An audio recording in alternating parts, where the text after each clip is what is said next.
দুপুরবেলায় আকাশের বাবার হার্ট অ্যাটাক করে। উনি কাজের জায়গায় অজ্ঞান হয়ে যায়। এই খবরটা আকাশ ডক্টরের কাছ থেকে শুনে। খবর শোনার পর আবিরকে কল দেয়। আবির, আবির। কি হয়েছে আকাশ তোর? তুই এইভাবে কাঁদছিস কেন? তোর কি কিছু হয়েছে? বাবা হার্ট অ্যাটাক করেছে, এখন উনি ডক্টরের কাছে। কোন হসপিটালের? আমি এখনই আসতেছি। আকাশ ঠিকানা দেওয়ার পর আবির আসে। এদিকে আবির বাসায় আসার পর ডক্টরও চিকিৎসা করে বের হয়। ডক্টর, বাবা ঠিক হয়ে যাবে তো? চিন্তা করো না, তোমার বাবা একদম ঠিক হয়ে যাবে। শুধু ওনাকে রেস্ট নিতে হবে আর চিন্তা ভাবনা একদম করতে বলবে না। ঠিক আছে, কিন্তু ডক্টর আঙ্কেল কত টাকা বিল হয়েছে? এই তো 20,000 টাকা হয়েছে। টাকাটা দিয়ে তোমার বাবাকে নিয়ে যেতে পারো। কথাটা শুনে মনটা খারাপ হয়ে যায়। তার কারণ আপনারা জানতে পারবেন, শুধু গল্পটার সাথে থাকলেই হবে। তাহলে আপনারা সবকিছু আস্তে আস্তে জানতে পারবেন। আরে বন্ধু, তুই এত চিন্তা করছিস কেন বলতো? এতগুলো টাকা দেব কি করে তা নিয়ে চিন্তা হচ্ছে। আমি তো আছি, তুই এত চিন্তা করছিস কেন? আবির, তোর উপরে আমি আর কত নির্ভর করে থাকবো বল? একদিন তোর দয়ায় তো আমাকে চলতে হবে, দেখে নিস। ডাক্তার আঙ্কেল, কবে নিয়ে যেতে পারবো? বিকালে নিয়ে যেতে পারো। ধন্যবাদ ডাক্তার। বিকেলে আকাশ ওর বাবাকে বাসায় নিয়ে আসে। বাসায় আসার পর ওনাকে শুয়ে দেয়। আকাশের পরিবারের সবাই আবিরকে ওনারা নিজেদের ছেলের মতো করেই ভালোবাসে। মা, জানো আজকে হসপিটালের পুরো বিলটা আবির দিয়েছিল। সত্যি আবির, তোমার উপরে আমার পরিবার বারবার ঋণী হয়ে যাচ্ছে। আপনি তো আমার মায়ের মতো। তাছাড়া আপনি নিজেই তো বলেছেন আমাকে আপনার ছেলের মতন করে ভালোবাসেন। তাহলে ছেলে কি তার বাবা মায়ের জন্য এতটুকু করতে পারে না? কিন্তু তুমি হয়তো একটু বেশি করে ফেলতেছো আমাদের জন্য। এত কিছু চিন্তা করতে হবে না। আমি আরো 3,000 টাকা দিয়ে যাচ্ছি। পরবর্তীতে কিছু লাগলে বলবেন আমাকে। আমাকে এখন বাসায় যেতে হবে। দোস্ত, এমনিতে তোর 25,000 মতো খরচ হয়ে গিয়েছে, তারপর এখন আবার। তাই বলছিলাম কি, আমি চেষ্টা করব আস্তে আস্তে সব টাকা দিয়ে দিব।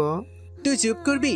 আমি আমার বাবা মায়ের জন্য করেছি। তাছাড়া তুই তো জানিস আমার পরিবারের বাবা ছাড়া আর কেউই নেই। আর বাবা তো থেকেও নেই।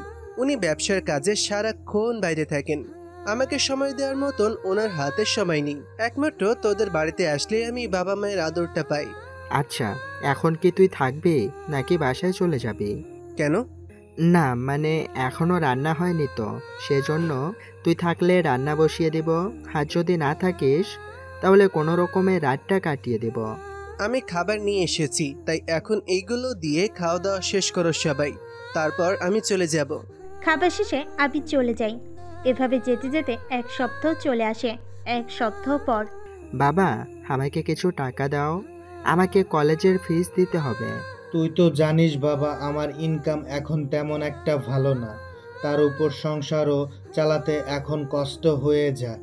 তার উপরে আমি কয়েকদিন আগে অসুস্থ হয়ে ওখানে, এমন অবস্থায় আমি তোকে টাকা দিব কি করে? আকাশ ওর বাবার কথা শুনে যতটা না কষ্ট পেল, তার চেয়ে বেশি কষ্ট হচ্ছে ওরা অনেক গরিব। আকাশের বাবা দিনে যা রোজগার করে তা দিয়ে ওদের দিনেরটা দিনে চলে যায়। গরিব হওয়া সত্ত্বে আকাশ কোনোদিনও নিজের শখ পূরণ করতে পারেনি। সবসময় ওদের পরিবারের অভাব অনটন লেগেই থাকে। বাবা, কলেজ থেকে স্যার বলেছে যদি ফিস না জমা করি তাহলে পরীক্ষা দিতে দিবে না।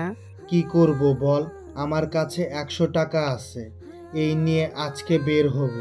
যদি দুপুরে না ফিরতে পারি তাহলে এই টাকার মধ্যে দুপুরের খাবার খেতে হবে।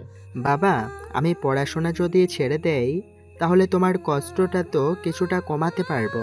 না, এরকম কথা বলিস না তুই। তোকে আমি পড়াবো, দরকার হলে তোর স্যারের সাথে আমি কথা বলবো।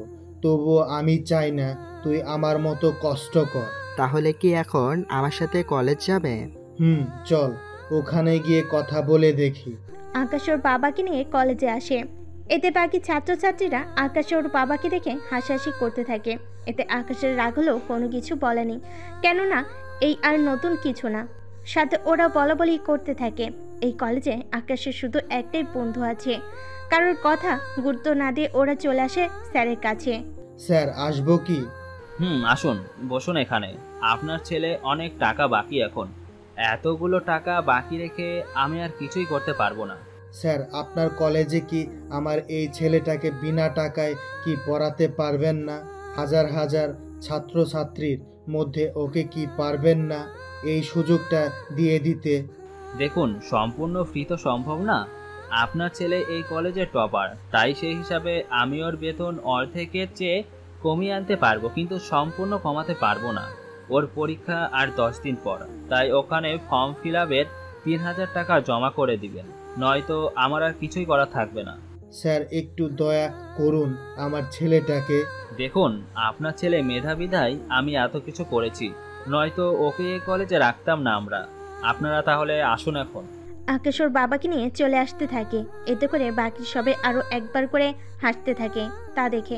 স্যার, আমার জন্য ওরা তোকে এইভাবে অপমান করে, তাই না? না বাবা, তেমন কিছু না, আমি তো ঠিক আছি। তাছাড়া এইসব শুনতে শুনতে আমার অভ্যাস হয়ে গিয়েছে, কিন্তু ওরা তোমাকে এত কিছু বলে যা আমার সহ্য হয় না। তাহলে একদিন তুইও বড় হয়ে এদের সবাইকে দেখিয়ে দিবি তুই আমার সন্তান ছিলি। ঠিক আছে বাবা, এখন তাহলে চলো বাসায় যাব। তুই বাসায় যা, আমি কাজে যাচ্ছি। ঠিক আছে বাবা, তুমি কিন্তু দুপুরে খেয়ে নিবে মনে করে। খাবো। তোর মাকে বলিস আমার জন্য খাবার রান্না না করতে, আমি রাতে খেয়ে নেব।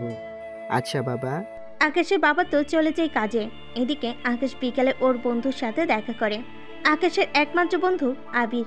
আবিরের সাথে দেখা হওয়ার পর, কিরে, এতক্ষণ লাগে নাকি তোর আসতে?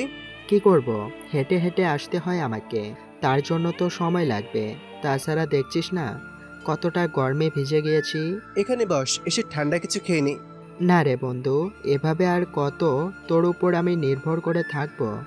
আমাকে তো কিছু একটা করতে হবে। আমি কি তোকে একবারও বলেছি আমার উপর তুই নির্ভরশীল? কিন্তু কি করব, তুই যখনই আসছিস কিছু না কিছু তো আমাকে খাওয়াস, কিন্তু আমি তো তোকে কিছুই খাওয়াতে পারি না। তার উপর তুই বাবা মায়ের জন্য টাকা খরচ করস, এভাবে আর কতদিন? তুই চিন্তা করিস না, হয়তো এমন একদিন আসবে আমি তোর কাছে সাহায্য চাইতে আসব, সেদিন আমাকে তুই ফিরিয়ে দিবি না তো? আমি নিজের শেষ নিঃশ্বাস দিয়েও তোর সাহায্য করে যাব, কিন্তু আমার যে একটা কিছু করতে হবে। বাবার তো দেখছিস অবস্থা অনেক খারাপ, জানি না কখন কি হয়ে যায়। তারপর আমিও এখনো অতটা বড় হইনি যে কোনো চাকরি করব। বন্ধু, ঠিকই বলেছিস, যদি একটু বড় হতি তাহলে আমাদের কোম্পানিতে আমি তোকে একটা চাকরির ব্যবস্থা করে দিতাম, কিন্তু এখন তোকে চাকরি দিলেও আমি কেরানি বা ফাইলপত্র এগিয়ে দেওয়ার কাজ দিতে পারবো, কিন্তু এতে করে তো তোরই মান সম্মান নষ্ট হয়ে যাবে, আর আমি যে চাই না সেরকম কোনো কিছু হোক। কিন্তু আমার তো করতে কোনো অসুবিধা নেই। তোর না থাকলেও আমার আছে, আমি জেনে শুনে তোকে এত নিচে পথে দিতে পারবো না। দেখা গিয়েছে অনেকের সাথে খারাপ ব্যবহার করবে অনেকে, যা আমি দেখতে পারবো না। এমনিতে তো অনেক কম খারাপ ব্যবহার করছে না, এই আর নতুন কি হবে আমার জন্য? তবু আমি পারবো না, আমি তোকে অন্য পথ দেখিয়ে দিতে পারি। কি সে পথ? তুই টিউশনি কর, এতে তোর জন্য ভালো হবে, কিছু টাকাও পেয়ে যাবি আর সময়ও কেটে যাবে। কিন্তু আমি এখন টিউশনি কোথায় পাবো? তাছাড়া আমার পোশাক দেখে তো অনেকে আমাকে টিউশনি দিতে চাইবে না। চিন্তা করিস না, আমি তো আছি। তাছাড়া তোকে ভালো দেখে আমি কিছু শার্ট প্যান্ট গেঞ্জি কিনে দিব, তাহলে আর তো কোনো সমস্যা হবে না। তুই কিন্তু না করতে পারবি না। না, করব না, ঠিক আছে, কিন্তু টিউশনির টাকা পেলে আমি তোকে দিয়ে দিব। লাগবে না দেওয়া। না রে, আমি তোর উপর এতটা নির্ভর করে যে থাকতে চাই না। ঠিক আছে, তোর যেমনটা ইচ্ছে, আমি তোর জন্য টিউশনের ব্যবস্থা করছি। তাহলে তোর উপকার হবে। ঠিক আছে, তুই বাসায় যা তাহলে, আমিও বাসায় যাব, বাকি কথা কলেজে আসলে হবে। আচ্ছা, সাবধানে যাস। ওরা চলে যায়। এদিকে আকাশ পরের দিন কলেজে যাওয়ার জন্য বের হয়। তখন রাস্তার মধ্যে অনেক পানি জমেছিল। একটা গাড়ি যাওয়ার সময় আকাশের পুরো শরীরটা ভিজিয়ে দিয়ে যায়। প্রথমে স্বাভাবিকভাবে নিল, কিন্তু গাড়িটা একটু সামনে যাওয়ার পর আবার থেমে যায়, আবার পিছনে ফিরে আসে। তখন আকাশ ভেবেছিল হয়তো ভুল হয়ে গিয়েছে বলে সরি বলবে, কিন্তু সেরকম কোনো কিছু হলো না, উল্টো সামনের দিক থেকে আবারও ভিজিয়ে দিল। এবার তো আকাশের অনেক রাগ হলো, তাই রাস্তার পাশ থেকে একটা ইটের টুকরো হাতে নেয় গাড়ির গ্লাসে মারার জন্য। তখন অবাক করে গাড়ি থেকে একটা মেয়ে নেমে আসে। মেয়েটাকে দেখার পর ওর হাতের ইট এখনও হাতেই রেখে দিল। মেয়েটি সামনে এসে আকাশকে একটা থাপ্পড় দেয়। তুমি আমাকে মারলে কেন? কথাটা বলাই আরও একটা থাপ্পড় দেয়। তুমি আমাকে আবারও মারলে? তো কি কি করবি তুই শুনি? তোর মতো ছোট লোকের বাচ্চার সাহস কি করে হয় আমাকে তুমি করে বলার? আকাশও এবার একটা থাপ্পড় দেয় হাতে ইটটা নিচে ফেলে দিয়ে। তোর সাহস তো কম না, তুই আমাকে থাপ্পড় মেরেছিস। তোকে তো আমি আজকে গাড়ির নিচে মেরে ফেলে দিব। ছোট লোকের বাচ্চা, কোন সাহসে তুই আমার গাড়িতে ইট মারার জন্য নিয়েছিস বল? আপনি প্রথমে একবার ভিজিয়ে চলে গেলেন, তাই ভাবলাম ভুল করে হয়েছ, কিন্তু পরের বার আবার একই কাজ করাতে আমি বুঝতে পেরেছি ইচ্ছে করে করছেন। তাই পরের বার যদি করতে চাইতেন তাহলে এই ইট দিয়ে আপনার গাড়ির কাজগুলো আমি ভেঙে দিতাম। ওই ছোট লোকের বাচ্চা, তুই কি জানিস? এই কাঁচের দাম কত? তোর ঘর বিক্রি করলেও তো এই গাড়ির কাঁচের দাম হবে না। সাহস থাকলে ভেঙে দেখা দেখা একেবারে পুলিশ স্টেশনে নিয়ে গিয়ে এমন মার খাওয়াবো না, সারা জীবনেও আর উঠে দাঁড়াতে পারবি না। আকাশ চুপচাপ করে দাঁড়িয়ে আছে, কোনো কথা বলছে না। কেননা তার কারণ তো আপনারা বুঝতে পারছেন। এরা যখন গাড়ি করে এসেছে তখন তো আপনারা বুঝতে পারছেন এরার বর্তমান পরিস্থিতি আর আকাশের পরিস্থিতি এক না। তাই চুপচাপ দাঁড়িয়ে থাকা ছাড়া আর কোনো উপায় নেই। কিন্তু শার্ট ময়লা করে ফেলেছে, এর জন্য তো আকাশকে কিছু একটা করতে হবে, নয়তো এই মেয়ে যে এরকম ঘটনা অন্য কারোর সাথে করবে না তা তো বলা যায় না। সরি বলুন আমাকে। এরকম কথা শুনে ইরা তো অবাক হয় তার সাথে। কি, তোর মতো ছেলেকে এই ইরা চৌধুরী সরি বলবে? বলবেন? তোর সাহস থেকে তো আমি অবাক হয়ে যাচ্ছি। এরকম গরিব খ্যাত ছেলেকে আমি সরি বলবো? তাহলে বলবেন না, তাই তো? কখনোই না। বল কি করবি তুই? ইরা তখন হালকা পানির উপরে দাঁড়িয়েছিল, তাই আকাশ ওর পা দিয়ে পানির উপরে লাথি দিতেই ওই পানিগুলো ইরার পুরো শরীর ভিজিয়ে ফেলে, সাথে মুখের মধ্যে পড়াতে তো ইরা আরও বেশি রেগে যায়। ছোট লোকের বাচ্চা কোথাকার, তোর এত বড় সাহস, তুই আমার ড্রেস আর আমাকে নোংরা করেছিস। আপনি যখন সেম কাজ করেছেন তখন সে কথা কি আপনারও মনে ছিল না? আপনি তো ইচ্ছে করে করছেন, তাও নিজের দোষ স্বীকার করলেন না। তোকে তো আমি দেখে নিব। যা দেখার এখানে দেখে নিন, পরে আর নাও দেখার সুযোগ পেতে পারেন। ইডিয়েট কোথাকার, এই ময়লা অবস্থায় তোকে দেখার কোনো ইচ্ছে আমার নেই। তাহলে কি বাসায় থেকে আবার চেঞ্জ করে আসবো নাকি? অবশ্যই আপনি তো এতক্ষণ ধরে এখানে আর অপেক্ষা করবেন না। যদি করেন তাহলে তো ভালো হবে, একসাথে ভালো করে দেখার সুযোগটাও পেয়ে যাবেন। এত কথা আসে কি করে তোর? মনে রাখিস, এরপর যদি তোকে আমি কখনো আমার আশেপাশে দেখি তাহলে তোকে আমি বাঁচিয়ে রাখবো না। ও তাই নাকি? তাহলে আমাকে মারলে তো আপনি ফাঁসির হাত থেকে বাঁচতে পারলেও কয়েক বছরের জেল তো হবেই। আর এত সুন্দর রূপ আর যৌবন নিয়ে যদি এইভাবে জেলে পড়ে থাকেন তাহলে তো আর কিছুই বলার নেই। ওই থামবি তুই? তোকে আবার যেন না দেখি এখানে, কথাটা কিন্তু তুই মনে রাখিস। আমার মনে থাকবে, কিন্তু আপনি যদি কখনো আমার পাশে এসে বসেন তাহলে হয়তো আমার সব চিন্তা চেঞ্জ হয়ে যাবে। তুই তো একটা বাচাল ছেলে, এত বকবক কি করে করতে পারিস তুই? আমি বকবক করি নাকি আপনি বকবক করেন? উফ। ইরা ওখান থেকে রেগে চলে যায় আর আকাশও হাঁটতে হাঁটতে চলে আসে কলেজে। কলেজে সে আরও বেশি অবাক হয়ে যায়, কেননা ওই গাড়িটা ওদের কলেজে দেখে। কি ব্যাপার, এই গাড়িটা এখানে কেন?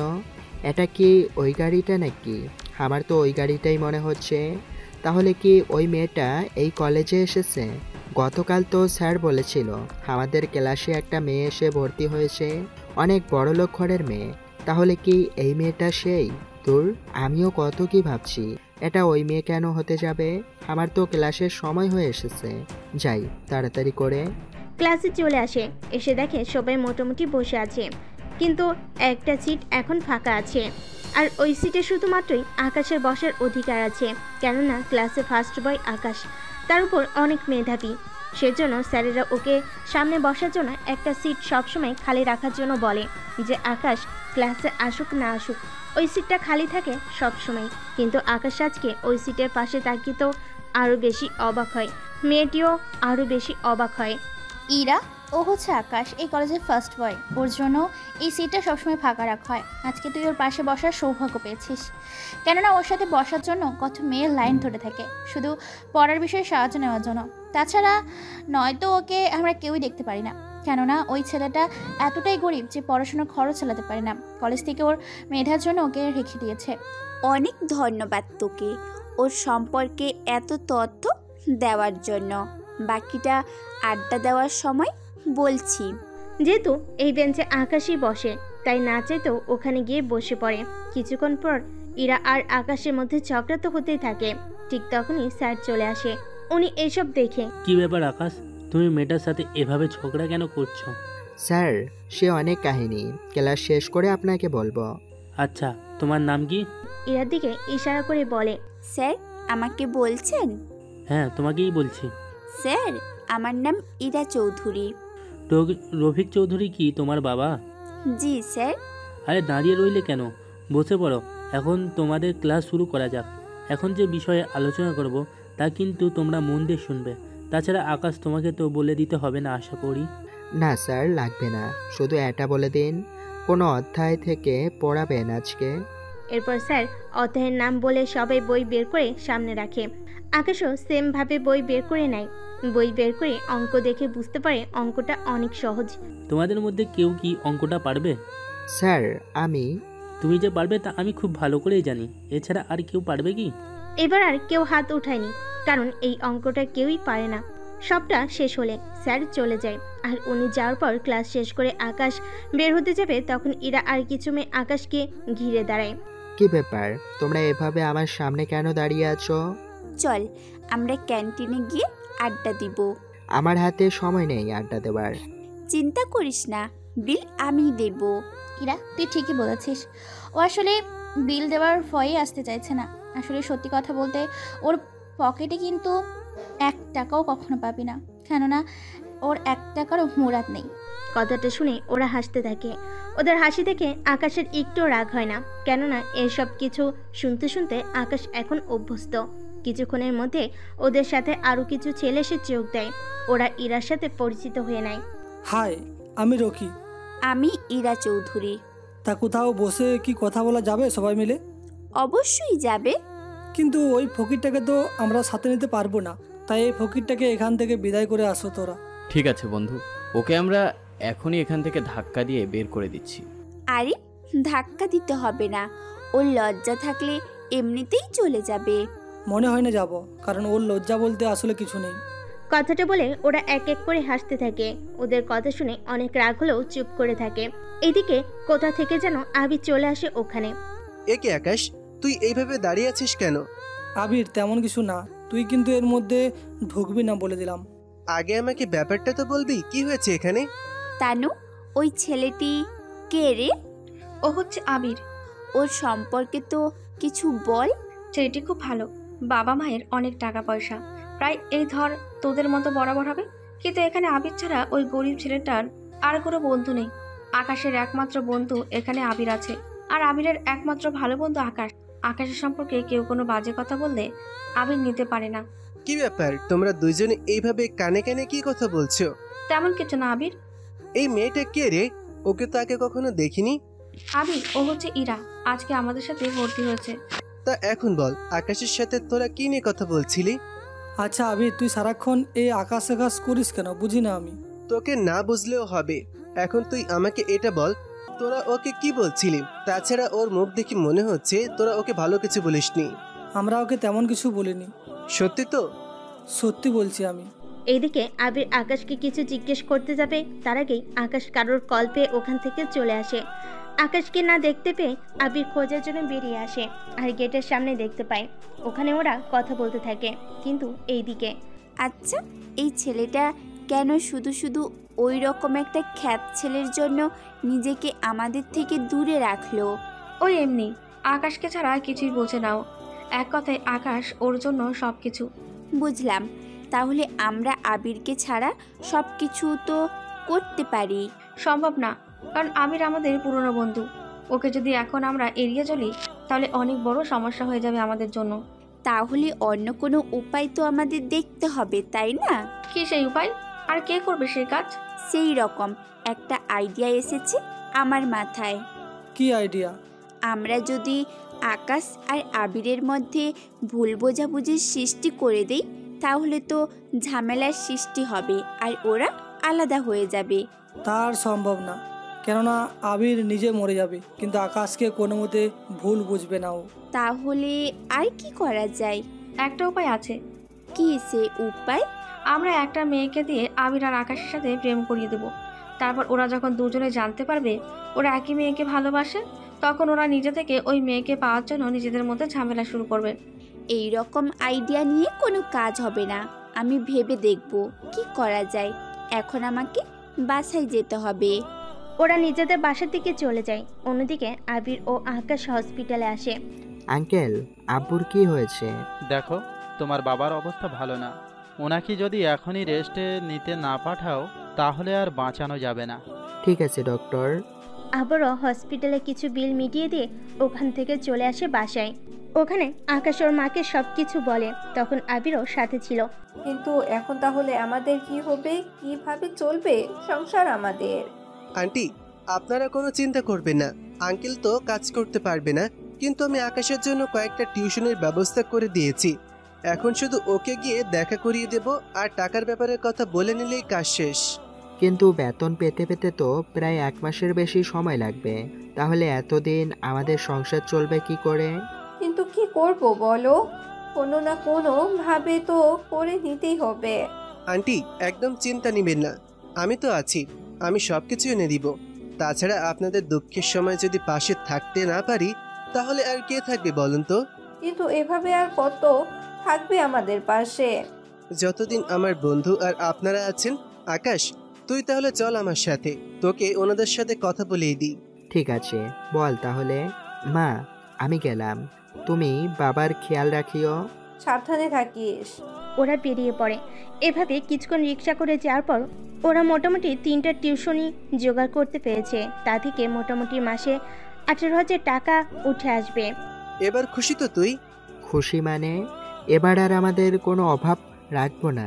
আসি, আস্তে আস্তে সব কিছু ঠিক করে নেব। এখন চল কিছু খেয়ে নিই আমরা। ঠিক আছে, বল। এভাবে দিন যেতে থাকে। ওদের ফাইনাল পরীক্ষা চলে এসেছে। ওরা নিজেদের মতো করে পড়াশোনা করতে থাকে। পরীক্ষা ওদের ভালোভাবে কেটে যায়। ওদের পরীক্ষা শেষ হলে একদিন ওরা সবাই একত্রিত হয়। তোরা সবাই এত লেট করে আসলি কেন? রাস্তায় অনেক জ্যাম ছিল।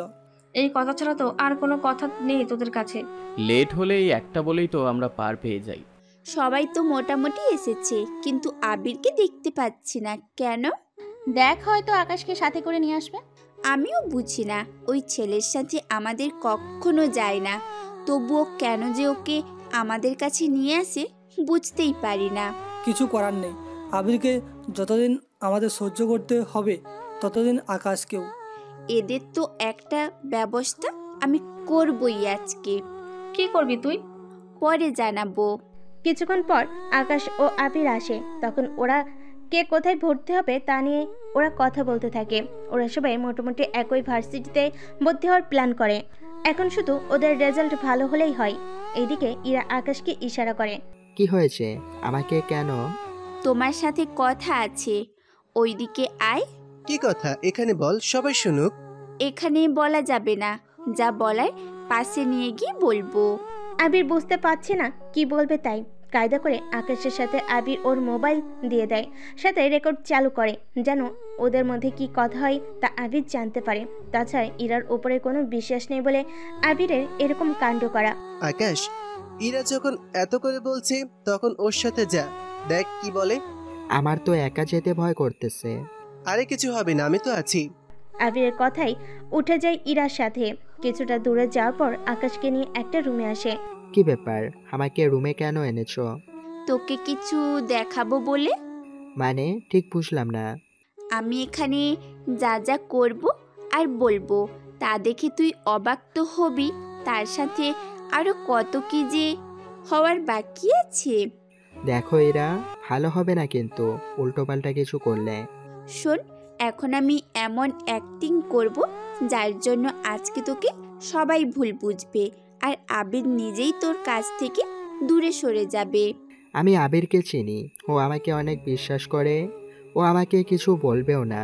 তাছাড়া তোমার কি কথা আছে তাড়াতাড়ি বলো, আমাকে যেতে হবে। এত তাড়া কিসের? কথাটা বলে আকাশকে জড়িয়ে ধরে। এরপর ইরা ওর জামা কিছুটা সরিয়ে নেয়। তারপর সিনেমার কাহিনীর মতো শখ করে। তারপর বাকি রইল চিৎকার করা, সেটাও কিন্তু আর বাকি রাখলো না। এর মধ্যে রকি সহ বাকিরা চিৎকার শুনে ওদের কাছে দৌড় দেয়। ওরা ওখানে যাওয়ার পর দেখে আকাশ ইরার উপর শুয়ে আছে। আসলে ইরা আগে থেকে ওইভাবে জড়িয়ে ধরে রেখেছিল যেন ওরা তা দেখতে পায়। ওরা ওখানে যাওয়ার পর ওদের এরকম অবস্থা দেখে ইরা এবার আকাশকে ছেড়ে দেয়। এদিকে রকি তো সেভাবে খেপে গিয়েছে আকাশকে মারার জন্য হাত তুলে। তখনই আবির এসে হাত ধরে ফেলে। তুই কি আজকেও ওর মতো খারাপ ছেলের সঙ্গ দিবি? কে ভালো আর কে খারাপ তা আমি জানি। তাছাড়া আকাশ এরকম কাজ করবে তা আমি বিশ্বাসও করি না, আরও এরকম কখনোই করবে না। তুই বিশ্বাস করিস আর না করিস, আমি তো ওকে এখনই পুলিশের হাতে তুলে দেব। এই থাম, তোরা কি শুরু করলি তোরা? আবির প্লিজ বন্ধু, তুই এর ভিতরে আসিস না। তুই তো দেখলি আকাশ কিভাবে ইরাকে একা পেয়ে ওর সর্বনাশ করতে চেয়েছিল। এটা যে ইরার সাথে সাজানো কোনো নাটক না তার কি প্রমাণ আছে? আবির, তুই কি ওকে সন্দেহ করছিস? করছি। আকাশ, কি হয়েছে রে? এখানে সবার সামনে বলবো নাকি তোকে একা নিয়ে বলবো? তোকে কিছু বলতে হবে না। এই ব্যাগটা তোর কাছে সবসময় ছিল তো? কেন বলো তো? ব্যাগটা আমার কাছে দে, আমি একটু আসতেছি। আর তোদেরকে বলে যাই, আমি আসা পর্যন্ত যদি তোরা আকাশকে কোনো কিছু বলেছিস তো তোদের জন্য একটুও ভালো হবে না। কথাটা মাথায় রেখে কাজ করবি বলে দিলাম আমি। ব্যাগ নিয়ে চলে আসে। তারপর ব্যাগ থেকে মোবাইল বের করে রেকর্ড চালু করে সবটা শোনাতে থাকে। আবির ভালো করে জানে আকাশ ওইরকম কোনো ছেলে না, কিন্তু আবির একার কথায় তা কোনো লাভ হবে না, তাই এরকম কিছু করা ওর। কেননা ওরা এই ঘটনাটা অনেক দূর পর্যন্ত এগিয়ে নিয়ে যাবে, যা আবির বুঝতে পারে। সেজন্য প্রমাণের জন্য এটা করা। সবটা শোনার পর ওদের কাছে আসে। আকাশ, তুই বাসায় যা। ওকে তো আমরা পুলিশের হাতে তুলে দেবো। সাহস কি করে হয় একটা মেয়ের সাথে এগুলো করার? তোরা কিন্তু একটু বেশি করছিস এখন। তুইও তো কম করলি না। একটা ছেলের জন্য তুই আমাদের সাথে এইভাবে বাজে ব্যবহার করছিস। বাজে ব্যবহার আমি করলাম নাকি তোরা সবাই মিলে ওকে ফাঁসিয়েছিস? আচ্ছা দোস্ত, আমরা ওকে ফাঁসিয়ে দিয়ে আমাদের কি লাভ হবে শুনি? তোদের অনেক লাভ হবে, যা তোরা নিজেরাও জানিস। তবে ইরা, তুই কেন চুপ করে আছিস? তোদের সবাইকে আমি অনেক ভালো ভাবতাম, কিন্তু ও গরিব বলে ওর সাথে এরকম বাজেভাবে একটা কাজ করতে পারলি যে আমি স্বপ্নেও ভাবতে পারিনি। আকাশ, এখান থেকে চল। আর শোন, তোরা কেউই আমার সাথে আর কখনো কোনোভাবে যোগাযোগ করার চেষ্টা করবি না। তোদের মতন বন্ধু থাকার চেয়ে না থাকাই ভালো। ইরা, তোকে তো আমি ভালো মেয়ে এতদিন মনে করেছিলাম, কিন্তু তুইও ওদের সাথে মিশে এতটা খারাপ কাজ করবি এটা আমি ভাবতেও পারিনি। এতে তোর ওপর কত বড় অপবাদ আসবে তা তো তুই নিজেও জানিস না। ওদের সাথে সম্পর্ক ছিন্ন করে এখন চলে আসে আকাশকে নিয়ে। এদিকে ওরা তো নিজেদের নিয়ে এখন আফসোস করতে থাকে, ইরা, তানু, রকি মিলে। ওই আকাশের জন্য আমরা নিজেদের বন্ধুকে হারালাম। ওই আকাশকে তো শান্তিতে থাকতে দিব না। ও তো এমনিতেও শান্তিতে নেই। জানিস না ওর পরিবারের অবস্থা কীরকম? আবিরের হাত ওর ওপর থেকে একটু সরে গেলে আকাশে কিন্তু খুঁজে পাওয়া যাবে না। কিন্তু এখন তো উল্টো আবিরই আমাদের থেকে সরে গেল। শুধু শুধু আমি অ্যাক্টিং করতে গিয়ে এখন খারাপ মেয়ে হয়ে গেলাম। তোরা যাই বলিস না কেন, আমি ওই আকাশকে কিন্তু মোটেও ছেড়ে দেব না। এইদিকে ওরা নিজেদের মধ্যে কথা বলে চলে যায়। অন্যদিকে আকাশ বাসায় চলে আসে। ওদের ভালো দিন কাটতে থাকে, কিন্তু হঠাৎ করে আকাশের হাত থেকে দুইটা টিউশনি চলে যাওয়াতে আকাশ আরও বেশি দুর্বল হয়ে পড়ে। 3 বছর পর আকাশের বাবা মা দুজনেই মারা যায়। ওনারা মারা যাওয়ায় আকাশ তো অনেক দুঃখ পায়, সাথে আকাশের লাভ হয় অনেক, কিন্তু লাভ হওয়ার পর আবিরও নেই। এখন হয়তো আপনারা ভাবছেন আবির কোথায়, তাই তো? আসলে এই কয়েক বছরে অনেক কিছু হয়ে গিয়েছে। এখন আর আকাশের সাথে আবিরের কোনো যোগাযোগ নেই, আর নাই বাকি কারোর সাথে। কেননা 3 বছর অনেক পরিবর্তন হয়ে গিয়েছে, যা আপনারা এখনও জানতে পারবেন। তবে বর্তমানে আকাশ অনেক বড় একটা কোম্পানি সিইও। আপনারা হয়তো ভাবছেন তা কি করে সম্ভব। আসলে আপনাদের বলেছিলাম না, আকাশের বাবা মা মারা যাওয়ার পর একটা দিকে লাভ হয়, আর সেই লাভের জন্যই আকাশ একটা কোম্পানির সিইও এখন। সে কারণটা জানতে হলে আপনাদের ওই দিনের পরের ঘটনা থেকে আকাশের বাবা মায়ের মৃত্যু পর্যন্ত ঘটনাগুলো জানতে হবে। তাহলে চলুন শুরু করি। আকাশ, তুই তাহলে বাসায় যা, আমিও বাসায় যাব। মন খারাপ করিস না, আমি তো আছি তোর পাশে। তুই কিন্তু একটু মন খারাপ করে থাকিস না। ঠিক আছে বন্ধু। এদিকে রেজাল্ট দেওয়ার পর ওরা ভার্সিটিতে সবাই ভর্তি হয়ে যায়, কিন্তু ভার্সিটির খরচ যেন আকাশকে আরো বেশি অসহায় করে তোলে, কেননা এখানে অনেক বেশি খরচ পড়ে যায়। আবির, এই আবির, আরে বল, কি হয়েছে?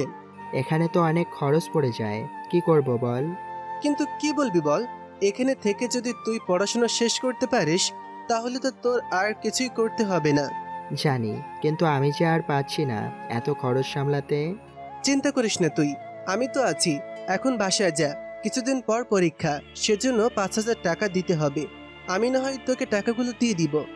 লাগবে না রে বন্ধু, আমি ম্যানেজ করে নিব। এভাবে চলতে থাকে কিছুদিন। তারপর আকাশ ভার্সিটিতে সব বিল দিয়ে দেয়। তারপর পরীক্ষার হলে তানু, আমার মাথায় একটা বুদ্ধি এসেছে। কি বুদ্ধি? পরীক্ষার হলে ওকে সবার সামনে অপমান করার আর পরীক্ষা হল থেকে বের করে দেওয়ার। কি সেটা? তাহলে শোন আগে। সবটা শোনার পর দেখ, আমার মনে হয় এইসব করা মোটেও ঠিক হবে না। কেন ঠিক হবে না? আমরা ওকে দেখতে পারি না ঠিকই, কিন্তু কিন্তু কি? থেমে গেলি কেন? তাই বলে ওর লাইফটাকে এইভাবে নষ্ট করে দিতে পারি না। ওর লাইফ তো এমনিতেই নষ্ট হয়ে আছে, এই আর নতুন কি? তবুও ভেবে দেখ ব্যাপারটা। ঠিক আছে, তুই যখন এত করে বারণ করেছিস তখন আর নাই করলাম। তাহলে এখন লেখা শুরু কর তাড়াতাড়ি। ওরা পরীক্ষা দিতে থাকে। আকাশ ওর মতো করে সবটা লিখে নেয়। লেখা শেষ করে খাতা জমা দিতে যাবে, তখন খেয়াল করে ইরা তেমন কিছু না লিখে শুধু কলম কামড়াচ্ছে। সেদিকে তাকিয়ে আবার খাতার দিকে তাকায়। তারপর খাতায় কি যেন লিখে বেরিয়ে পড়ে। পরীক্ষা শেষ হওয়ার পর, এই তোর খাতায় কি লিখেছে রে? তুই জেনে কি করবি? আরে বল, আমিও একটু শুনি। বলা যাবে না। তার লাভ লেটার আবার লিখে দেয়নি তো? সেসব কিচ্ছু না। তাহলে বলতে সমস্যা কি সেটা তো বল। আমার অঙ্কে একটু সমস্যা হয়েছিল, আর ওর খাতা জমা দেওয়ার সময় দেখে ফেলে আর এসে অঙ্ক মিলিয়ে দেয়, ব্যাস এতটুকু। কি ব্যাপার? ও তো সাহায্য করতে চাইছে, ব্যাপারটা কি বলতো? আমি নিজেও জানি না। কিছু একটা তো হয়েছে, কি বলতো? আরে তেমন কিছু না। ঠিক আছে। এদিকে দিন যেতে থাকে। আকাশের সাথে ওদের বন্ধুত্ব কিছুটা হতে থাকে, তবে যতটা হলে ভালো বন্ধু হওয়া যায় ঠিক ততটা না। পরীক্ষা শেষ হয়ে যায়। দেখতে দেখতে 2 বছর কেটে যায়। আকাশ, তোকে কিছু কথা বলা ছিল আমার। কি কথা? আমি একটা কাজে দেশের বাইরে যাব, তবে কবে ফিরবো তা জানি না। বড় জোর তুই 1 মাস থাকবি, এর বেশি তো না। না রে, আমি এবার বেশি থাকতে পারবো না, অনেক কাজ আছে। তাছাড়া আমি কবে বাসায় আসবো জানি না। তবে যদি আসি তাহলে 3 মাসের মধ্যে ফিরে আসবো, আর যদি এই 3 মাসের মধ্যে না ফিরি তাহলে কি বলছিস না কেন? তাহলে হয়তো আমি আর 3 বছরও আমার আর আশা হবে না। তবে তোর সাথে যোগাযোগ করার চেষ্টা করব আমি। তোকে অনেক মিস করবো রে। তুই কান্না করলে আমি কি করব বল? ঠিক আছে, কান্না করব না, আমি তোর অপেক্ষায় থাকবো। চলে তাহলে বন্ধু, নিজের খেয়াল রাখিস। আরেকটা কথা, ওদের সাথে তেমন একটা মেশার দরকার নেই। আমি থাকবো না, না জানি ওরা তোকে কোনো বিপদের মধ্যে ফেলে না দেয়, তাই নিয়ে আমার চিন্তা হয়। ওরা মনে হয় অনেকটা ভালো হয়ে গিয়েছে, এরকমটা করবে বলে তো মনে হচ্ছে না। তুই এখনো কিছু দেখিসনি, তোর পেছনে এখনো রকি পড়ে আছে। ও তোর ক্ষতি করার জন্য উঠে পড়ে লেগেছে। তবে ওদের থেকে সাবধানে থাকিস। আমি এখানকার ওসিকে সবকিছু বলে রেখেছি, উনি কিছু হলে দেখে নেবে। ওসিকে কি বলেছিলি? দেখ, ওরা তোর পকেটে কোনো কিছু ঢুকিয়ে দিয়ে তোকে বিপদে ফেলার চেষ্টা করবে, সেজন্য আমি সব ব্যবস্থা করে রেখেছি। সত্যি বন্ধু, তোর উপকার আমি কখনো ভুলব না। জীবনের শেষ নিঃশ্বাস পর্যন্ত চেষ্টা করব তোর ঋণ শোধ করে দেওয়ার। এরকম কোনোদিন না আসে যেন। আঙ্কেল আন্টির খেয়াল রাখিস তুই। আবির চলে যাওয়ার সময় বাকি বন্ধুদের সাথেও কথা বলে নেয়। ওদের সাথে কথা শেষ করে বিদায় নিয়ে চলে যায়। এদিকে আকাশ ভার্সিটি থেকে সরাসরি প্রাইভেট পড়াতে চলে যায়। অন্যদিকে আবির তো চলে গিয়েছে। তো কি হয়েছে? আরে এবার কিন্তু আকাশের উপরে প্রতিশোধ নেওয়ার সুযোগ চলে এসেছে। এটা করা কি ঠিক হবে? ইরা, তুই কি ঠিক আছিস? তুই হঠাৎ করে এরকম কথা বলছিস? দেখ, ছেলেটা গরিব ঠিক আছে, কিন্তু ও তো আমাদের সাথে মেশার জন্য ও আসে না, তাই না? তাহলে কেন শুধু শুধু ওর ক্ষতি করতে যাব বল? তাছাড়া আমরা তো পড়াশোনার ব্যাপারে ওর থেকে কত রকমের সাহায্য নিয়ে থাকি। এরকম করলে ও কি আমাদের আর সাহায্য করবে? দেখ ইরা, তুই যদি না থাকিস তাহলে থাকিস না, সমস্যা নেই, আমরা তো আছি। ঠিক আছে, তোরা থাক, আমি এবার বাসায় যাব, অনেক কাজ আছে আমার। ঠিক আছে, কাল আবার দেখা হবে। টিউশনি শেষ করে কিছু টাকা পাই। ওই টাকাগুলো নিয়ে কিছু বাজার করে চলে আসে বাসায়, সাথে ওর বাবা মায়ের জন্য ওষুধ নিয়ে আসে। মা, এই নাও ঔষধ আর এই নাও বাজার। বাবা, আমার যে অবস্থা, আমি মনে হয় রান্না করতে পারবো না। কি করব বলো, আমাদের যে পোড়া কপাল। এই বয়সে ভেবেছিলাম ছেলেকে বিয়ে দিয়ে দেব, ছেলের বউ আমাদের সেবা যত্ন করবে, কিন্তু এখন দেখি আমাদের পাশে ছেলে ছাড়া আর কেউ নেই। বাবা, চিন্তা করো না, আমি রান্না করে নিয়ে আসতেছি, তোমরা রেস্ট নাও। তুই কি পারবি করতে? দেখি না কতটুকু পারি। এদিকে রান্না শেষ করে আকাশ ওর বাবা মায়ের সাথে খেতে বসে। খাওয়া শেষ করে পড়তে বসে, আর ওর বাবা মা দুজনে ঘুমিয়ে পড়ে। আকাশ পড়তেছে আর ভাবতেছে ওর ভবিষ্যৎ নিয়ে, কিভাবে ওর বাবা মায়ের দেখাশোনা করবে তা নিয়ে। অন্যদিকে পরের দিন ভার্সিটিতে ইরা আকাশকে দেখতে পেয়ে ডাক দেয়, এই আকাশ, আকাশ, এই আকাশ। কারোর মুখে নিজের নাম শুনে চারিদিকে তাকায়, কিন্তু কাউকে দেখতে পাচ্ছি না। আরে গাধার বাচ্চা, পেছনে কি তাকাতে পারিস না নাকি? গাধা তো পিছনে কখনো তাকায় না, কিন্তু আমাকে গাধা বলল কে? আমি বলেছি। আমাকে কোন দিক দিয়ে গাধা লাগে তোর কাছে? কোনো একটা দিক দিয়েই তো লাগেই, যার জন্য গাধা বলে ডেকেছি। আচ্ছা, সেসব কথা বাদ দিলাম, কেন ডেকেছিস তা বল। তোর সাথে কিছু গুরুত্বপূর্ণ কথা আছে আমার। দেখ, আমি এখন অঙ্ক করে দিতে পারবো না, আর নাই তোর সাথে গল্প করার মতো সময় আছে আমার। আরে শুনে যা না। একটুও না। আচ্ছা, ওই দিকটায় গিয়ে না হয় কথা বলি। জি না, কোনো দিকেই না। এই বলে চলে আসে, কেননা আকাশ আবিরের কথা মনে রেখেছে। আবির তো বলেছিল ওরা যে কোনোভাবে আমাকে বিপদে ফেলার জন্য চেষ্টা করে যাবে, আর আমাকে এটাও বলে দিয়েছে ওদের সাথে যেন না মিশি। কিন্তু এরা আজকে আমাকে এরকমভাবে ডাকলো কেন, তাই তো বুঝতে পারলাম না। সে যাক গিয়ে, আমি আমার মতো করে ক্লাসে যাই। ক্লাস থেকে হাঁটা ধরে তখন তানু এসে সামনে দাঁড়ায়, আর ওর সাথে আরো একটা মেয়ে আসে। আকাশ, কোথায় যাচ্ছ? এই তো পার্কের দিকে যাচ্ছি, যাবে কি আমার সাথে? অবশ্যই যাব। তা কোন দিকটাই গিয়ে বসবে বলো, আমার না হয় ওই দিকটাই বসবো। তার দরকার হবে না, আমার কাছ থেকে দূরে সরে গিয়ে বসলেই হবে। তা তো আমি পারবো না, তোমাকে আমার যে অনেক ভালো লাগে, আমি তো তোমাকে কাছে পেতে চাই। সি সি সি, এসব কি কথা বলছেন? ঠিকই তো কথা বললাম। ওদের কাছ থেকে পালিয়ে আসার সময় ইরার সাথে ধাক্কা লাগে। আকাশ তো ভেবেছিল ইরা হয়তো ওকে মারবে, কিন্তু ইরা তেমন কিছু করেনি। কি ভেবেছো, মারবো তোমাকে? তা এখন বল, এইভাবে কাকে দেখে দৌড়াচ্ছিলি? আকাশ তারপর ইরাকে কথাগুলো বলে সবটা শোনার পর, যা ভেবেছিলাম তাই হলো। মানে? আমি তখন তোকে এটাই বলতে চেয়েছিলাম, রকি, তানু আর ওরা মিলে তোর পিছনে লেগেছে তোর ক্ষতি করার জন্য। তুমি তো ওদের দলে, তাহলে আমাকে কেন এসব কথা বললে? তা তোর না জানলেও চলবে, তুই ওদের থেকে সাবধানে থাকিস। আমি কাল থেকে আর আসবো না ভার্সিটিতে, কয়েক মাসের জন্য একটা জায়গায় যাব। কবে আসবো তারও কোনো ঠিক নেই, তাই যাওয়ার আগে এতটুকু বলবো, একটু সাবধানে থাকিস ওদের থেকে। তোকেও ধন্যবাদ যাওয়ার আগে সবটা বলে যাওয়ার জন্য। আমি তখন ভেবেছিলাম আমাকে আবার ফাঁসাবে হয়তো, তখন ওইভাবে ডেকেছিলে, তাই আমি তোমার কথা না শুনে চলে আসছিলাম। আচ্ছা, কোনো ব্যাপার না, নিজের খেয়াল রাখিস। এবার ওখান থেকে ইরাও চলে যায়। এভাবে ইরা আর আবির ওরা দুজনেই আকাশের মাঝ থেকে হারিয়ে যায়। তবে ইরার সাথে আকাশের এখনও সেরকমভাবে কোনো কথা বা দেখা হতো না, আর নাই তেমন একটা বন্ধুত্ব হতো। কিছুক্ষণ পরে আকাশের নাম্বারে কল আসে হসপিটাল থেকে। আঙ্কেল, আপনি এই অসময়ে কল দিয়েছেন? তোমার বাবা মায়ের অবস্থা অনেক খারাপ, তুমি তাড়াতাড়ি হসপিটালে আসো। আঙ্কেল, আমি এখনই আসতেছি। তাড়াতাড়ি আসো। পাশে তখন রকি আর তানু ছিল। ওদের কথার কোনো গুরুত্ব না দিয়ে চলে আসে হসপিটালের দিকে। ওখানে সে জানতে পারে আকাশের বাবা মা আর নেই, দুজনেই মারা যান। অন্যদের এইভাবে দেখে আকাশ তো কান্না করতে থাকে।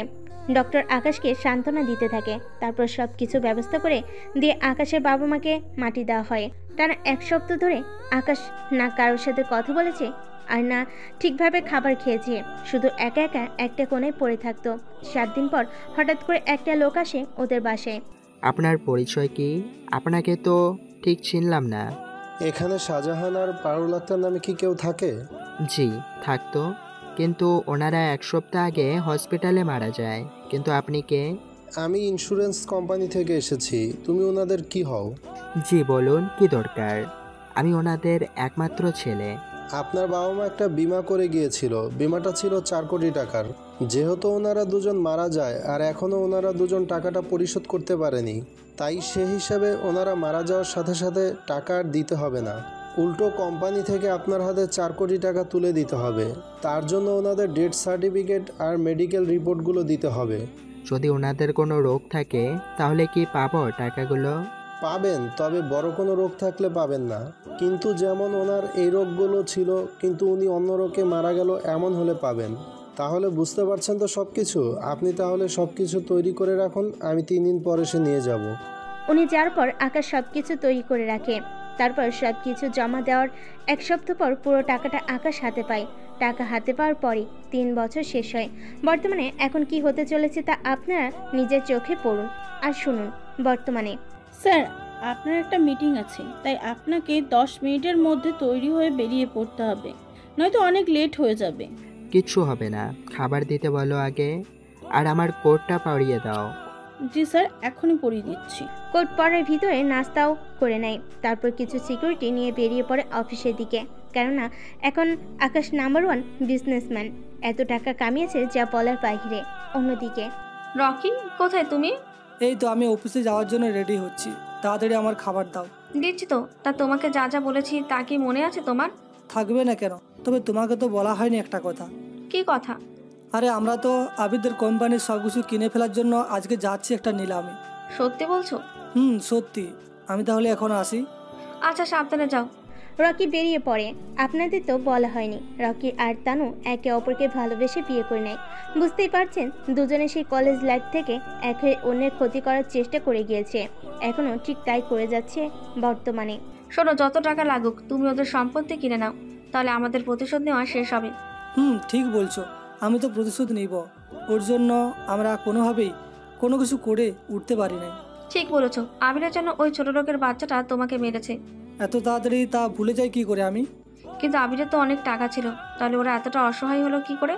আরে আবির তো বিদেশ গিয়েছে, 4 বছর হয়েছে। এই 4 বছরে ও একবারের জন্য দেশে ফেরেনি, তাহলে আর কি করে বাকিটা হবে বলো? এই 4 বছরের ভিতরে ওদের কোম্পানি দেনার দায়ে আস্তে আস্তে ডুবে যায়। এখন নিলাম হবে ওদের বাড়িটা। শোনো না, আমিও আসি তোমার সাথে। ঠিক আছে, চলো। এদিকে ওরা দুজন চলে আসে। অন্যদিকে আকাশ এখনো বাসায় বেরিয়ে আসতে থাকেন, কেননা আকাশও খবর পেয়েছে আবিদের বাড়িটা বিক্রি করা হবে, তাই আকাশ তো যেতে পারবে না। সেজন্য ওর লোকেদের বলে, এই ঠিকানায় যাবে, এখানে আজকে নিলাম হবে, আমি যে কোনো মূল্যে ওই বাড়িটা পেতে চাই। কিন্তু কত কোটি টাকা হলে আমরা তা নেব? যত কোটি টাকা লাগুক, আমার যে কোনো মূল্যে এই বাড়িটা চাই। এবার যত টাকা খরচ করতে হয় করো, তবে বাড়িটা কিন্তু আমার চাই। এই নাও চেক, যত টাকা লাগবে তা বসিয়ে দিয়ে চেক ওনাদের হাতে দিয়ে চলে আসবে। ঠিক আছে স্যার, তাই হবে। চেক দিয়ে আকাশ আবার চলে আসে দেশের বাহিরে, কেননা দেশের বাহিরে আকাশের কিছু কাজ আছে, যার জন্য ওখানে যাওয়া। আকাশের লোক তো ওই জায়গায় চলে আসে। এদিকে নিলাম শুরু হয়। অনেক কিছুর পর বাড়িটা 2 কোটি টাকার বিনিময়ে কিনে নেয়। বাড়িটা রকি আর তানু না কিনতে পেরে রাগে ওখান থেকে চলে আসে। এটা কি হলো? 80 লক্ষ টাকার বাড়ি কেউ 2 কোটি টাকা দিয়ে কিনে? আমিও তো তাই ভাবছি, কে এই লোক যে এত কোটি টাকা লস করে এই বাড়িটা কিনে নিল? আমারও তো সে একই প্রশ্ন, কার এতটা প্রয়োজন ছিল বাড়িটা? মাঝখান দিয়ে আমরা বাড়িটা আর কিনতে পারলাম না। অন্যদিকে আমেরিকায় চলে আসে। ওখানে আসার পর একটা হোটেলে উঠে রেস্ট নিতে থাকে। কিছুক্ষণ পরে আকাশ আশপাশটা ঘুরে দেখার জন্য বের হয়। তখন সামনে আবিরের মতো কাউকে দেখতে পেল, কিন্তু ডাক দেওয়ার আগেই হারিয়ে গেল। সরি স্যার, কিছু কি হয়েছে? না, আমি ঠিক আছি। তোমরা একটা কাজ করো, এই দিকটায় গিয়ে দেখো কোনো সমস্যা আছে কিনা। যদি না থাকে তাহলে ওই দিকটায় আমি একটু ঘুরে দেখব। স্যার, 5 মিনিট সময় দেন আমাকে, আমি দেখতেছি। ওরা সব কিছু দেখে নেয়। কোনো প্রকার সমস্যা না থাকে আকাশ ওখানে কিছুক্ষণ প্রাকৃতিক দৃশ্য উপভোগ করতে থাকে। একটু পরে ইরাকে দেখতে পাচ্ছে সামনে। কিন্তু এখন ও এটাকে চোখের ভ্রম বলে ধরে নেয়। এরা এখানে আসবে কোথা থেকে? আচ্ছা, আমি তখন এরার মতো আবিরকেও দেখে এরকম করলাম না তো? এটাই হবে। নয়তো আবিরকে আমি এতবার ডাকার পরেও ও কেন আমার ডাকে সাড়া দেয়নি তা তো আমাকে ভাবতে হবে। তাহলে কি এই দুটো আমার ভ্রম ছিল? কথাগুলো নিজের মনে মনে ভাবতে থাকে। ভাবনা চিন্তা ভেদ করে আকাশ ওখান থেকে উঠে চলে আসে। এরপর ও দেশে মোটামুটি 7 দিনের মতো থাকতে হয়েছে। এই 7 দিনে আকাশ, আবির আর ইরার কোনো দেখা পায়নি। 7 দিন পর দেশে ফিরে আসে। এসে ও লোকেদের বলে, তোমাদের যে কাজটা করতে দিয়েছি সে কাজটা কি করা হয়েছে? জি স্যার, আপনারা কথা মতো 2 কোটি টাকা দিয়ে ওই বাড়িটার আশেপাশে যা কিছু জড়িত ছিল সবাই কিনেছি। কিন্তু স্যার একটা কথা বলবো কি? কি কথা? স্যার, এতগুলো টাকা খরচ করে আপনি ওই বাড়িটা কেন কিনতে গেলেন যদি একটু বলতেন। কেন, নিলামে কি বাড়িটার দাম আরো কম ছিল? জি স্যার। কত ছিল? স্যার, বাড়িটার দাম আর আশেপাশে বাকি যা আছে তা নিয়ে ধরা হয়েছে 60 লক্ষ টাকা। তাহলে তো তোমরা 1 কোটি টাকার মধ্যে কিনে ফেলার কথা, কিন্তু ওখানে এত বেশি টাকা লাগলো কেন? রকি গ্রুপের রকি আর ওনার বউ ওখানে এসেছিল। ওনাদের জন্য শেষমেশে আমাদের 2 কোটি টাকা বলতে হয়েছে, কারণ আপনি তো বলেছিলেন যত টাকা লাগুক আপনি দেবেন। তাই আর আমরা কোনো দিক না তাকিয়ে বাড়িটা কেনার জন্য দাম একটু বেশি বলে ফেলেছি। সমস্যা নেই, ওরা দুজন সে কলেজ লাইফ থেকে আমার পিছনে যে পড়ে রয়েছে তা এখনো আছে। ওদের তো আমি শিক্ষা দিয়ে ছাড়বো, তবে আস্তে আস্তে দিব। তোমরা এখন কাগজপত্র সবকিছু কি নিয়ে এসেছো? জি স্যার, এ নিন ফাইল। ফাইল হাতে নিয়ে দেখতে থাকে। সবটা দেখা শেষ হলে, আচ্ছা, আমি যতদূর জানি ওই রকি গ্রুপের কিছু শেয়ার ওরা বিক্রয় করবে।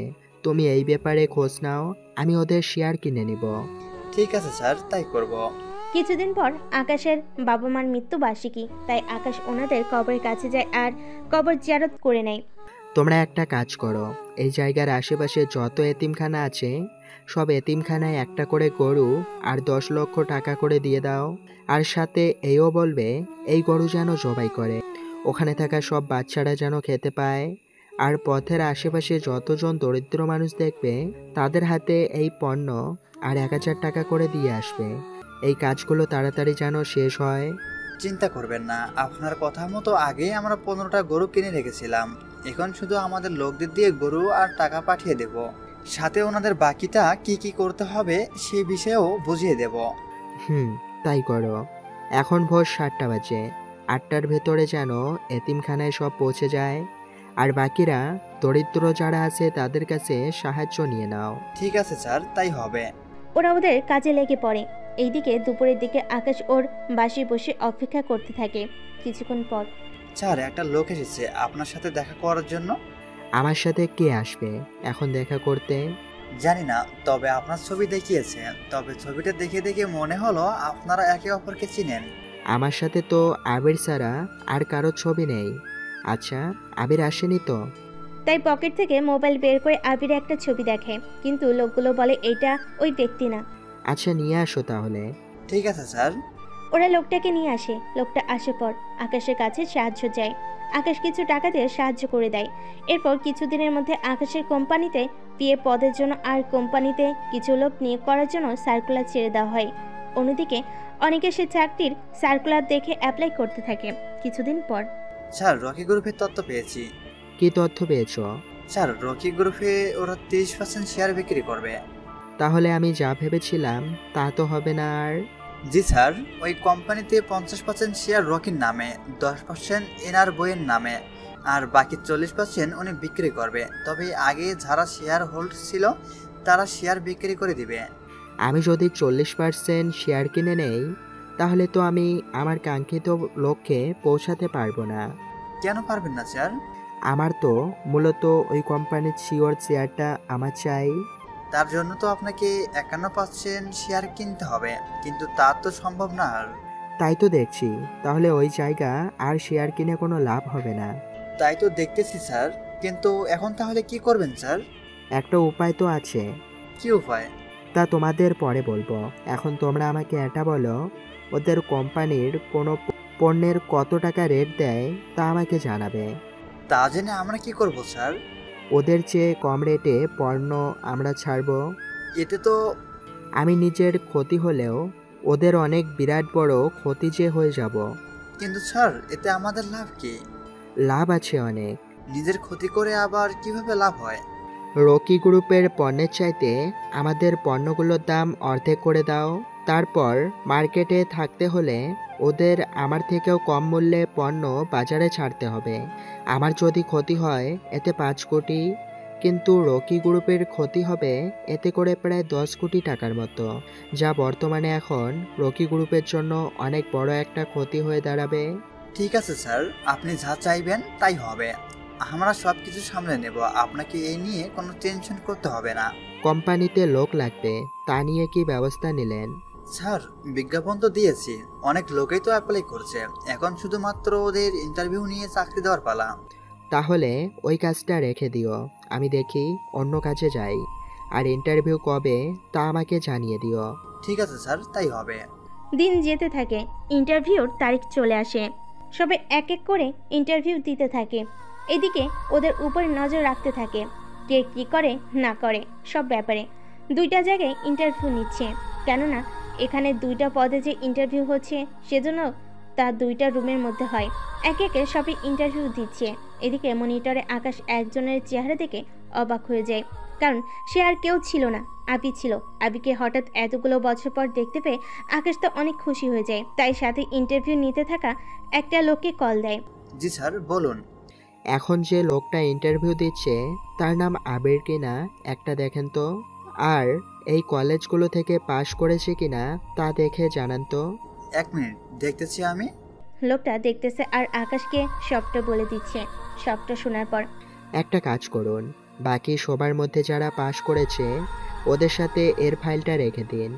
ওকে তোমরা বাড়তি কোনো প্রশ্ন করতে হবে না, আমি যেগুলো বলে দিব সেগুলোই করবে। ঠিক আছে স্যার। আকাশ কিছু প্রশ্ন দেয়, ওইগুলো তার লোক আবিরের কাছে বলে। এরপর আবির প্রশ্নগুলোর উত্তর দিতে থাকে। সবটা দেওয়া শেষ হলে আপনি এখন আসতে পারেন, আমরা 7 দিন পর আপনাকে কল দিয়ে জানিয়ে দেব। ঠিক আছে স্যার।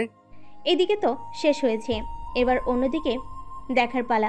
পিয়ের জন্য যারা ইন্টারভিউ দিতে এসেছে এবার ওদেরকে দেখতে থাকে। ওখানেও সেম কাহিনী, কেননা ওখানে ছিল ইরা। ওদের দুজনকে এইভাবে দেখবে যা আকাশ কল্পনাও করেনি, কিন্তু আগের চেয়ে ইরার মুখটা অনেক শুকনো মনে হচ্ছে। এরপর বাকিটা চলতে থাকে। পরের দিন আকাশ যখন অফিসে আসে তখন সবগুলো ফাইল নিয়ে এসে আকাশকে দেওয়া হয়। স্যার এই নিন ফাইলগুলো, এখান থেকে কাকে আপনি সিলেক্ট করবেন করে নিতে পারেন। আচ্ছা ফাইলগুলো রেখে দিয়ে যাও, আমি দেখতেছি। আর 2 ঘন্টায়ও যেন আমাকে কেউ ডিস্টার্ব না করে। ঠিক আছে স্যার, আমি বাইরে থেকে ব্যাপারটা দেখতেছি। এদিকে ফাইলগুলো এক এক করে দেখতে থাকে। সবটা দেখা শেষ হলে মোটামুটি অনেক ভালোভাবে ইন্টারভিউ দিয়েছে, কিন্তু আকাশ, আবির আর ইরাকে তো রাখতেই হবে। অন্যদিকে আরও অনেক ভালো ক্যান্ডিডেট আছে, তাই তেমন কিছু না করে আবিরকে চাকরি দিয়ে দেয়। যে ভালো রেজাল্ট করেছে তাকে চাকরিটা দিয়ে দেয়। এখন হয়তো আপনারা ভাবতে পারেন আবির তো আকাশের অনেক উপকার করেছে, কিন্তু আকাশ আজকে আবিরের এই অসহায় সময়ে পাশে এসে দাঁড়ায়নি। দেখুন, আপনার এখনই এই লাইন পরে বিচলিত হবে না, কেননা গল্পের টুইস্ট তো এখন এই জায়গায়। তা কি সেটা আপনারা 2 দিন পরই না হয় জানতে পারবেন, কিন্তু পিএ হিসাবে ইরাকে রেখে দেওয়া হয়। সিকিউরিটি। জি স্যার, ডেকেছেন? এই লোকটাকে সিলেক্ট করলাম, আর এই আবির নামের যে লোকটা আছে ওনাকেও আসতে বলবেন সাথে। জি স্যার, তাই হবে। আর এপি পদে যারা ছিল ওখান থেকে কাকে রেখে দিব স্যার? এই তো ফাইল তোমার হাতেই দেওয়া আছে, এই 3 জনকে জয়েন্টের দিন আসতে বলো। তাই হবে স্যার। এদিকে ওদের কাছে চাকরির কথা জানিয়ে দেওয়া হয়। ওই দিন ওরা 3 জনেই যখন আসলো তখন ইরা তো আবিরকে দেখে শকড, আর আবিরও ইরাকে দেখে সেম ভাবে শকড। এ কি ইরা, তুমি এখানে? আমারও তো একই প্রশ্ন, তুমি এখানে কেন? আমি এখানে অ্যাপ্লাই করে এসেছি, আমাকে আসতে বলেছে। তা তুমি কিসে অ্যাপ্লাই করেছো?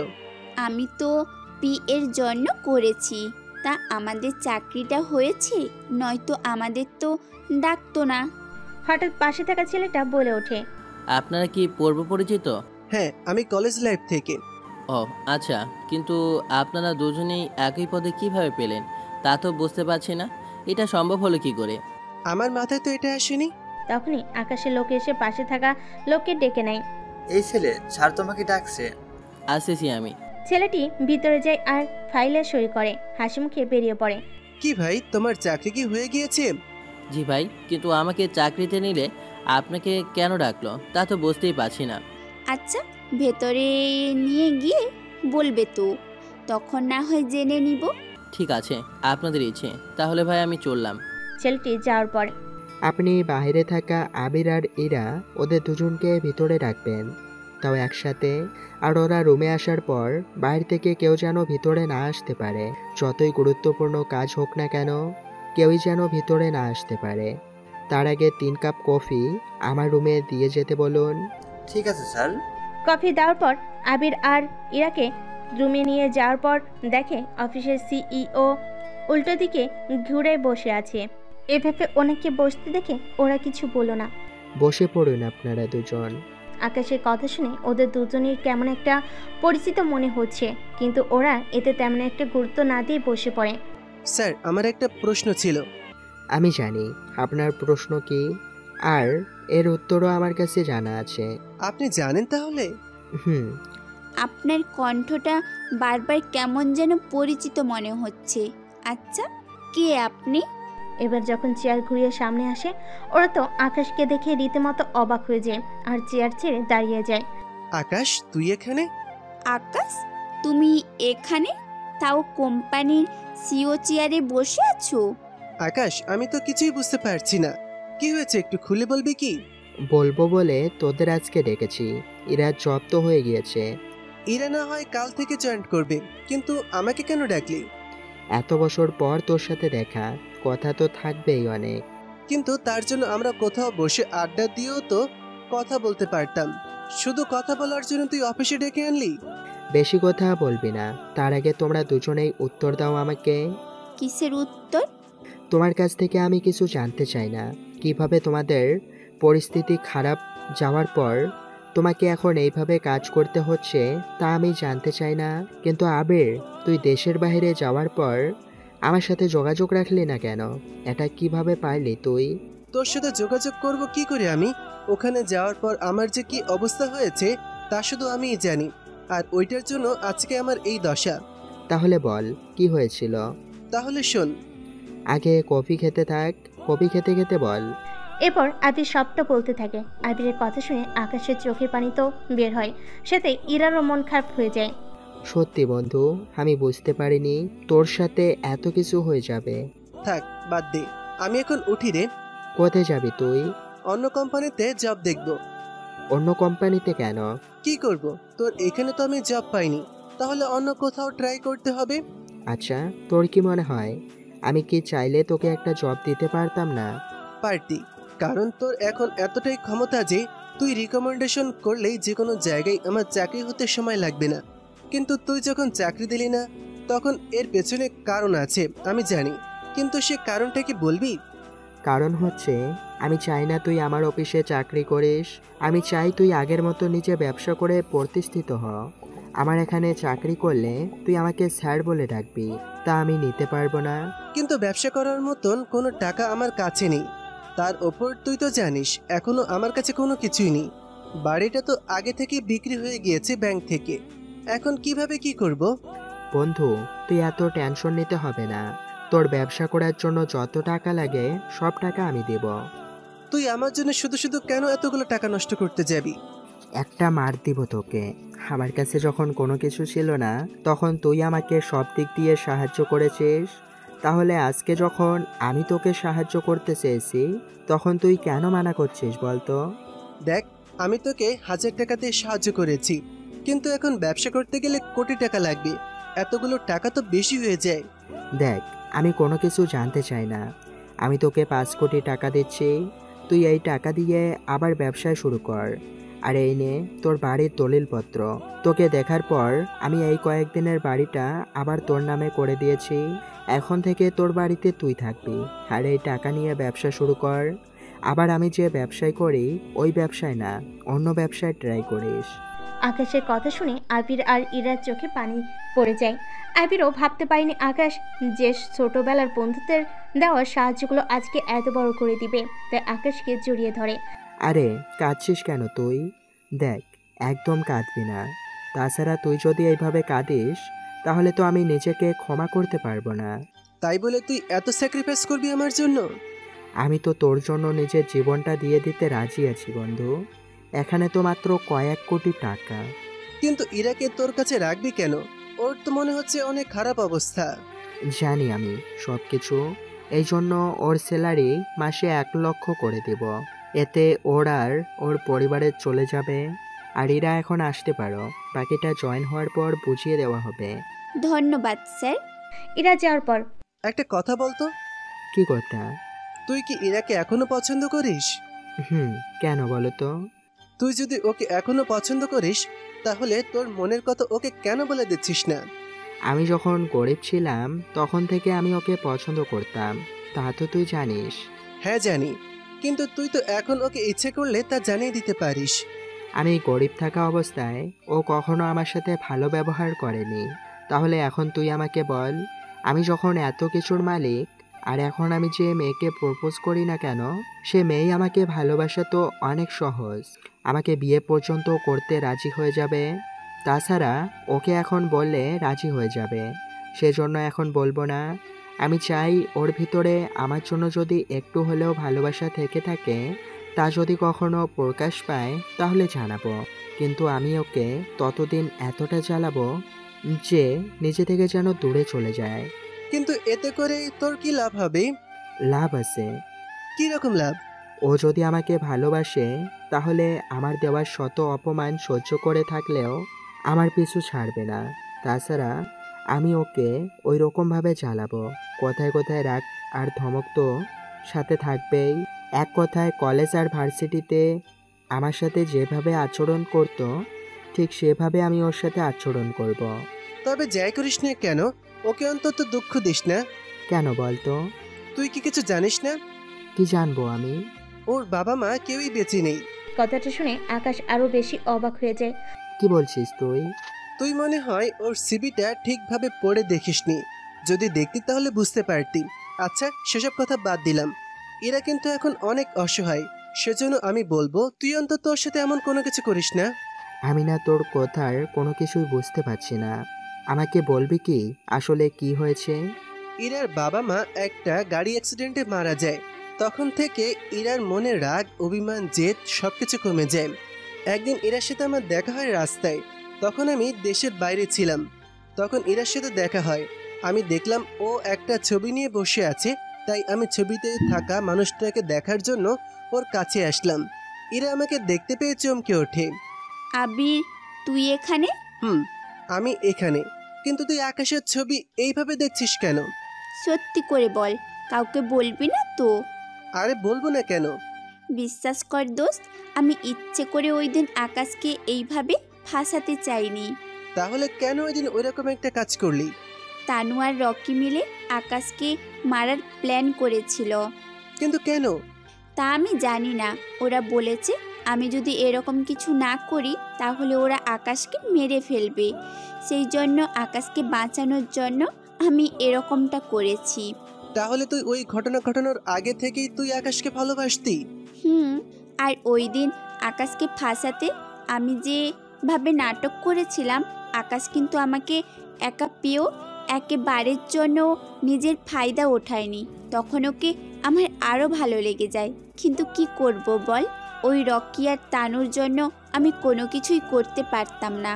তার সাথে আবার বাবা মা তো আকাশকে কখনো মেনে নিবে না, তাই আমি সব কিছু নিজের মধ্যে পুষে রেখেছিলাম। তুই কি আকাশকে এখনো ভালোবাসিস? কিন্তু আমি এখনো বলবো না। যেদিন ও নিজের ভালোবাসা নিয়ে আমার সামনে আসবে সেদিন আমি ওকে বলবো।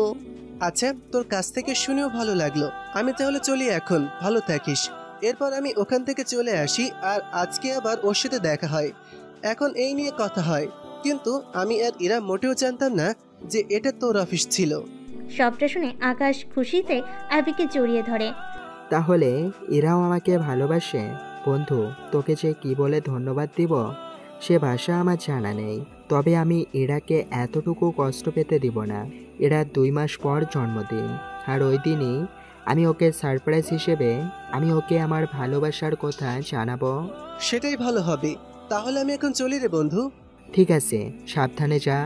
তবে ওই রকি আর তানুকে তো আমি দেখে নেব। ওরা দুইজনে এখন স্বামী স্ত্রী, সেজন্য যত রকম খারাপ কাজ করা যায় ওরা করে যাচ্ছে। চিন্তা করিস না, আমি ওদের পথে বসানোর চেষ্টা করে যাচ্ছি। আর অল্প কয়েকদিন শুধু অপেক্ষা কর, তারপর বুঝতে পারবি। কিন্তু আজকে সব সত্যি কথা বলে তুই কিন্তু আমাকে অনেক বড় উপকার করলি বন্ধু। তুইও তো আমার কম উপকার করলি না বন্ধু। চাকরি না দিয়ে নিজের পায়ে দাঁড়ানোর ব্যবস্থা করে দিয়েছিস, সাথে আমার বাড়িটাও ফিরিয়ে দিয়েছিস। বন্ধু তো বন্ধুর জন্য করবে। তাহলে এখন বাসায় গিয়ে রেস্ট নে। এই নে চেক, সময় করে এইগুলো নিয়ে বাকিটা করে নিস। এখানে 10টা চেকের পাতা আছে, প্রতিটা পাতায় 50 লক্ষ করে আছে। এতে তোর জন্যই ভালো হবে, কারণ সব টাকা তো একদিনে উঠালে রাখতেও পারবি না। সেই জন্য আলাদাভাবে দিলাম, এতে তোর খরচ করতেও সুবিধা হবে। সেটাই ভালো করেছিস। এখন আপাতত 2 কোটি টাকা উড়িয়ে বাকি কাজগুলো আর মালগুলো কিনে ফেলবো। বাকিগুলো দিয়ে সব ঠিক হলে বাকিটা শুরু করব। আচ্ছা তাই করিস, তবে টাকা লাগলে কিন্তু অবশ্যই জানাবি আমাকে। আচ্ছা জানাবো। আবি তো চলে যায়। অন্যদিকে রকি আর তানু খবর পেয়ে যায় ওদের ব্যবসায়ের ক্ষতির কথা। রকি, এই লোকটাকে? কোন লোকের কথা বলছো? আরে আমাদের ম্যানেজার কল দিয়েছিল। তা কি বললো? আমাদের কোম্পানি নাকি আগামী 7 দিনের ভেতরে 5 কোটি টাকার মতো লোকসান সামলাতে হবে। তোমার কি মাথা খারাপ হয়েছে? কি বলতেছে এইসব? এটা কি করে সম্ভব? এই যে তুমি নিজেই দেখো। রকি সবটা দেখে নিজেও অবাক হয়ে যায়। তবে সবচেয়ে বেশি অবাক হয় কেউ নিজের ক্ষতি করে ওদের ক্ষতি করার চেষ্টা করে যাচ্ছে এইভাবে। কিন্তু কি করবে এখন? কে এই কাজটা করতেছে সে বিষয়ে কি কোনো কিছু জানো? আরে আমি জানলে তো তোমাকে আর জিজ্ঞাসা করতাম না। আচ্ছা তুমি পারলে ওই লোকটার সাথে দেখা করে নাও, তারপরে কথা বলে দেখো কেন উনি নিজের ক্ষতি হবে জেনেও আমাদের ক্ষতি করার চেষ্টা করে যাচ্ছে। আমি আগে দেখি কিছু একটা করতে পারি কিনা। যদি পারি তাহলে তো ভালো, আর যদি না পারি তাহলে ওনার সাথে সরাসরি এসে কথা বলবো। ঠিক আছে। এইদিকে আবি কিছু টাকা নিয়ে মোটামুটি ব্যবসা শুরু করতে থাকে। অন্যদিকে পরের দিন ইরা একটা বোরকা পরে অফিসে আসে। অফিসে এসে ইরা ওর রুমে গিয়ে বোরকা চেঞ্জ করে কাজ করতে থাকে। তখন অনেকে পরিচিত হওয়ার জন্য ইরার সাথে আসে কথা বলার জন্য, যা আকাশ ওর রুম থেকে দেখতে পায়। সবটা দেখে এই মেয়েটা এসেছে ঠিকভাবে, কিন্তু কে বলছে ওকে এইভাবে কাজ করার জন্য? আমি চাইলে তো অফিসের লোকেদের কিছু বলতে পারবো না, কিন্তু ইরাকে তো ওদের থেকে সেভ করতে হবে। তার জন্য ইরাকে আমার রুমে নিয়ে আসবো, তারপর ওকে দেখার অধিকার শুধু আমার কাছে নিয়ে আসবো। এইসব ভাবতে থাকে। প্রথম দিন ইরার খুব ভালোই কাটলো। এইদিকে কাজের চাপে আকাশ ও ইরার সাথে তেমন দেখা হয়নি। এখন হয়তো আপনারা ভাবেন বিয়ে হলে তো আকাশের সাথে থাকার কথা সব সময়ের জন্য, কিন্তু এখানেও কিছু কারণ আছে। বিয়ে হলেও ওদের কিছু কাজ করতে হয়, এর জন্য ওদের জন্য আলাদা একটা কেবিনে থাকতে হয়। সেজন্য এসব কিছু সবে চলে যাওয়ার পর তোমাদের একটা কথা বলি, এখন তোমাদের কাজ হবে এক রাতের মধ্যে ওই কেবিনে যা কিছু আছে সব কিছু এই রুমের মধ্যে নিয়ে আসবে। আর কিভাবে আনবে জানি না, সকালের মধ্যে এসে যেন সব কিছু দেখতে পাই। কিন্তু স্যার, এতে তো রুম কিছুটা ছোট হয়ে যাবে। তাতে আমার কোনো সমস্যা নেই, যা বলেছি তাই করো।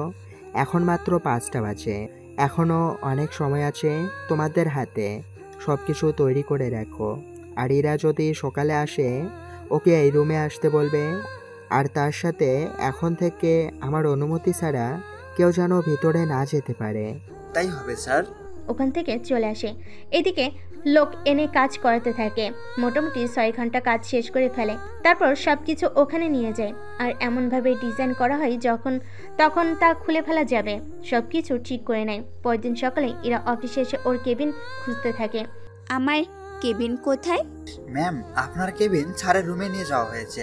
আপনি সরাসরি ওই রুমে চলে যান আর আজকে থেকে ওখানে বসে কাজ করবেন আর স্যারের সাথে যাবেন। স্যার যেখানে যাবে সেখানে আপনাকেও যেতে হবে। বুঝতে পেরেছি। এরা ওই রুমে গিয়ে ওর কেবিনে বসে অপেক্ষা করতে থাকে। সকালবেলায় আকাশ যখন অফিসে আসে তখন দেখে এরা শাড়ি পরে এসেছে আর কোমরটা এখনো দেখা যাচ্ছে। উফ, ওর কোমরে থাকা তিলটা বারবার আমাকে কাছে টানে।